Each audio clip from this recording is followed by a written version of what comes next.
Hey guys, number one Marmaduke fan here.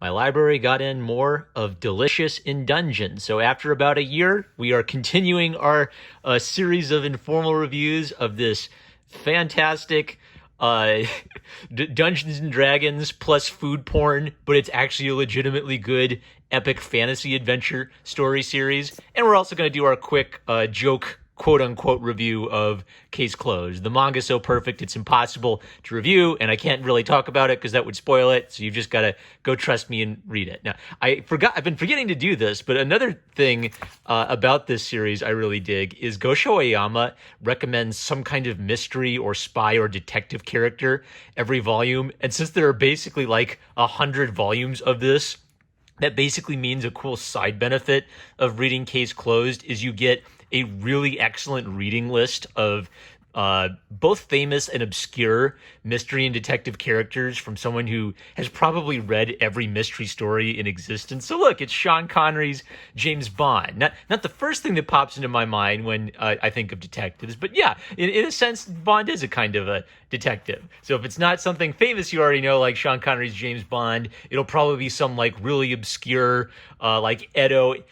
Japanese Edo period detective series that Gosho Aoyama has read, because he's read everything. So what a fantastic series. Go check it out. All right. So Delicious in Dungeon, since I took a break from it for a while, let me just give you the quick sum up of what's going on. A team of RPG adventurers in a world that feels a little bit like it's Dungeons and Dragons inspired goes exploring a dungeon and fight a dragon, but they lose the battle hard. And the leader's little sister, Fallon, is eaten by the dragon as she heroically gives them an opportunity to escape. Barely getting back to the surface alive, Laios, the leader of the group, is determined to go get his little sister at any cost. Two of their members leave. A cute barbarian dwarf ginger girl waifu, and Toshiro, the handsome samurai prince, because we can't possibly have a samurai who isn't named Toshiro anywhere. All samurais everywhere in manga are always named Toshiro. Anyway, oh yeah, so we've got like the dwarf girl short stack waifu. We've got Phelan, who's also a short stack but not a dwarf. So it's like cool short stack girl waifu who's like the cool mom of the group who holds everybody together, and then like the super short stack dwarf ginger waifu. And then in this volume we get like a 7 foot tall Oni girl waifu with a giant club and an optimistic personality. What I am saying is all of your waifu needs possibly ever for fantasy waifu girls will be fulfilled by Delicious in Dungeon. So it starts off as kind of like this neat little joke idea where they've desperately got to go save the girl, but they're out of food and out of money, so they team up with a survivalist dwarf who knows how to cook monsters. That way, instead of buying food, they can quickly just cook and eat the monsters they fight as they go through the journey. And then in addition to the cool fantasy fights, there will be like these delicious foodie moments where they show you all the cool, delicious meals they make out of the crazy monsters they fight.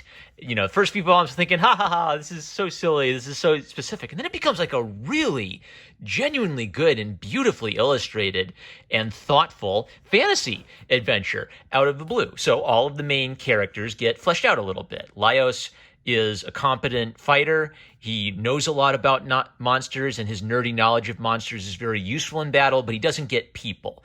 He doesn't really know how to talk to the members of his own team or get their feelings. He doesn't pick up on social cues. If there's like a liar type of guy, they can totally take advantage of him because he's not that good at noticing, scallywags and nasty people. Marcille is a bit of a nerdy girly girl. She can't stand eating bugs. She can't stand roughing it. So that makes her the butts of all kinds of great jokes. But when it comes to magic, she's extremely technically knowledgeable of the field. So that makes her very useful if she can just get over her, girly aversion to bugs. Chilchuck's a little cowardly, but despite being like a half foot, I'm just going to call him a hobbit because I can't stand calling things that are supposed to be hobbits. Oh, it's a halfling. Oh, it's a half foot. He's a hobbit. All right. Sue me, estate of J.R.R. Tolkien. So Chilchuck the Hobbit, because he's short, he looks like a little teenage boy, but he's actually like 50 years old. He's really smart. He's really mature and he has his head screwed on straight. So one of the reasons he's so cowardly is he's often looking at the situation objectively and kind of thinking, well, realistically speaking, we don't really have high odds of surviving this situation. And the obvious question is, well, why is he going along on this adventure? Clearly all of these people have like deep feelings of concern for Fallon, even though they couldn't really do this with a group of 6. Now they're trying to do this with a group of 4. And Senshi the dwarf just like loves living out on his own. He loves the environment and taking care of animals. He's the kind of guy who hunts for his food, and then he respects the animals even as he hunts them. So he never takes more than he needs, and he has like an obsession with feeding children and making sure children get enough to eat. That's his passion. That's his passion in life. So the main cast has kind of like, these comedic foibles. So as they go on their adventure, they're bouncing off each other. Meanwhile, they're being pursued by a second group. Let me see if I can get a picture just so you have a mental image of it. So the second group, there we go, Kabru. So it's led by this really competent, young, tall, dark, handsome knight who seems to have like a really noble goal. He hates these monsters. He hates the curse of the dungeon. He wants to kill the witch and break the curse so that he can become king and free this island of monsters, right? And his village was killed by monsters when he was a kid. So he's got a really strong, motivating reason for doing that, right?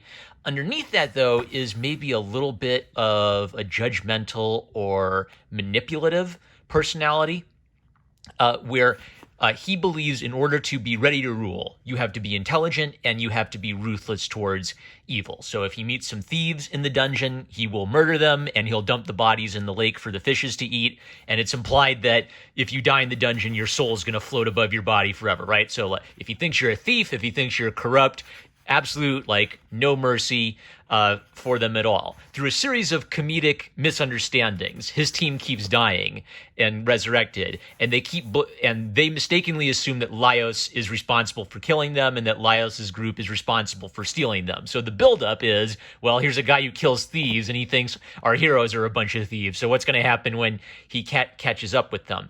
This also underscores a really neat contrast between Kabru, a seemingly nice guy with a decent mission, but a really unsettling desire to kill anybody who gets in his way, and a really clear vision of wanting to be the king and rule this island.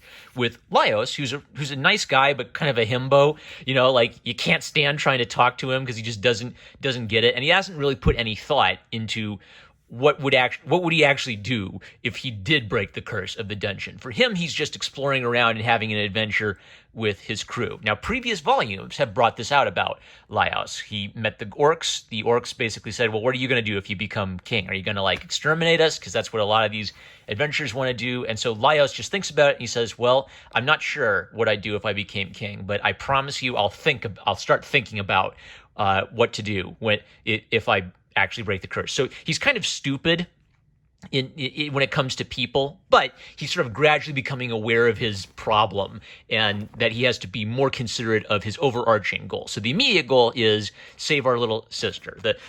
In Volume 5, this story seems to get wrapped up. They beat the dragon, they save her, but because she's basically a skeleton at this point, in order to resurrect her, Marcel has to use a forbidden magic, black magic. Now, there's this interesting debate between the characters where the characters all hear the words black magic and they freak out. And Marcel is trying to defend it and say, well, no, people don't really get it. They think it's about demons. All it really is just it's a scientific system where I use energy from another dimension. So Marcel is trying to be a nerd and say that black magic just has a bad name for itself.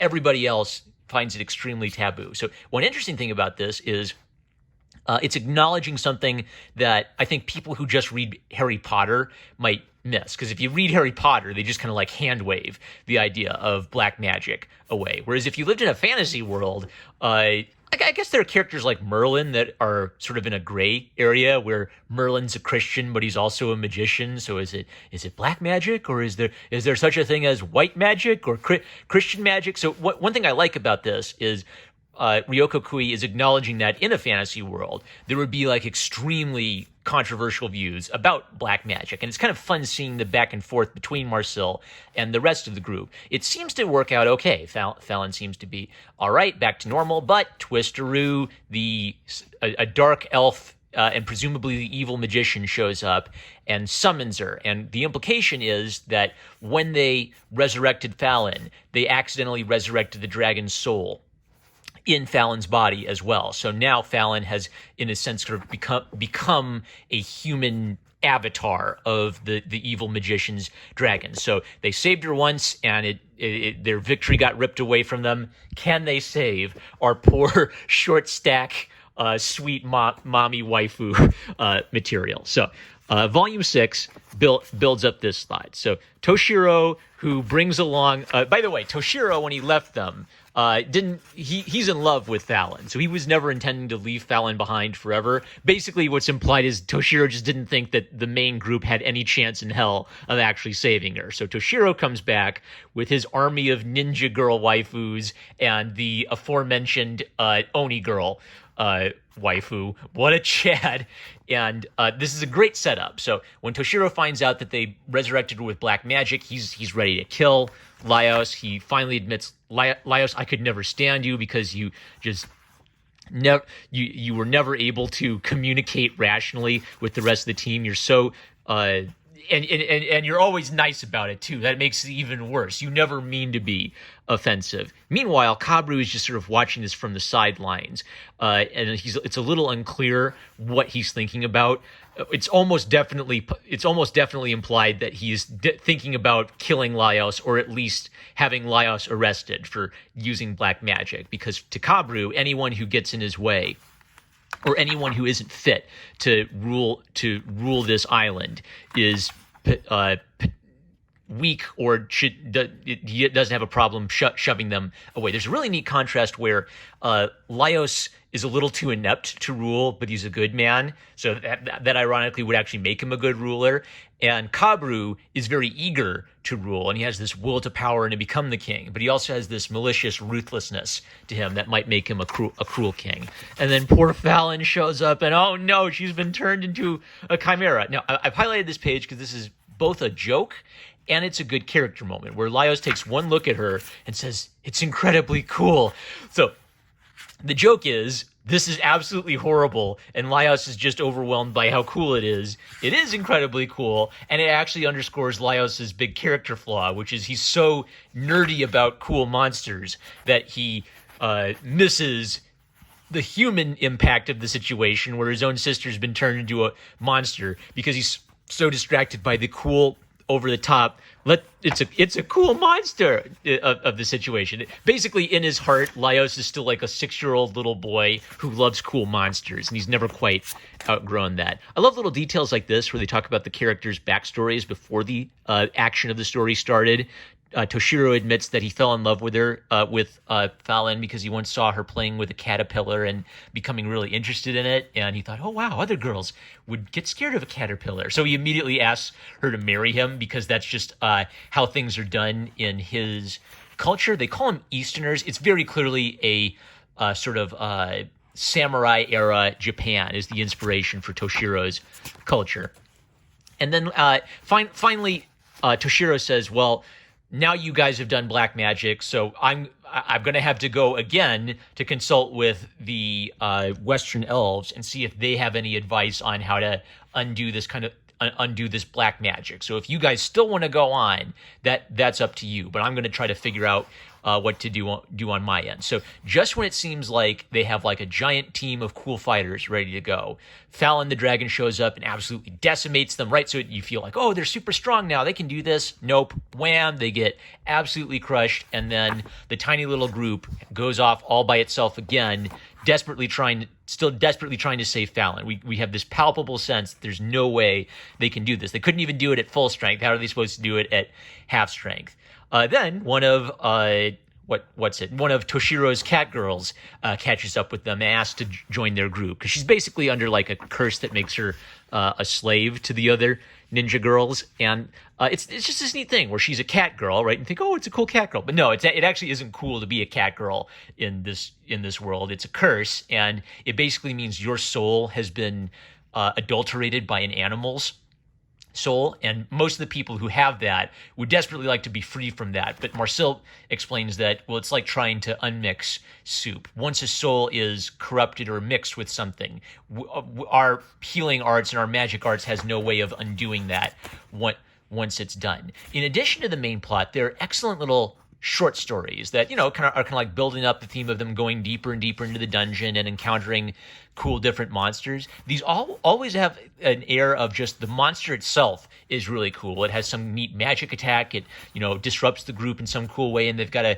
creatively work out a way to beat it. And many of them also have either a comedic or a character building element to it. So Marcel, who's often been the butt of a lot of jokes, falls prey to a creature that gives her nightmares, and Laios, the Chad, goes into her nightmare to try to wake her up and make her realize it's just a dream. If she can realize it's just a dream, it won't hurt her. As long as she thinks it's real, it can really kill both of them. And it's like a nasty, I don't know what you'd even call. One of the other things I really like about this is that Ryoko Kui does all kinds of stuff. Like she can do just generic sword fighting. She can do big cool traditional fantasy monsters. She can do horrific, like mind melting fantasy monsters. She can do the comedy beats. It's really hitting at every possible cylinder, where if the comedy's not working for you, the action could work for you. If the action's not working for you, maybe the character dynamics and the relationships will be working for you. If that's not working for you, maybe the cooking and the monster nerdy stuff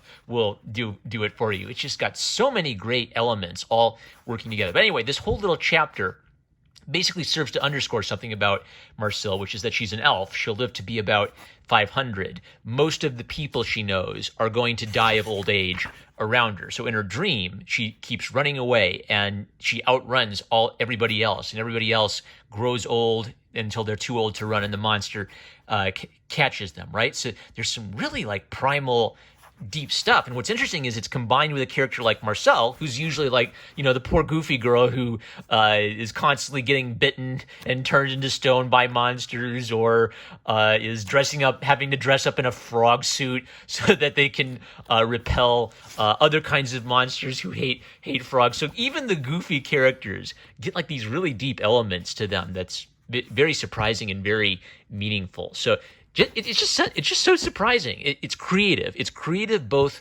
for the amount of the variety of characters Ryoko Kui is bringing in, and then the characters themselves think creatively about how to fight these monsters and how to cook these monsters once they've beaten them. So if you like fantasy at all, this is one of the most just inventive and thought-provoking things I've seen with a fantasy setup, period. So definitely high recommendation for Delicious in Dungeon by Ryoko Kui. That's it. I'm no more Marmaduke fan. What other fantasy waifu girls could there possibly be? I'm sure more are on the way. With that, love you. Catch you later.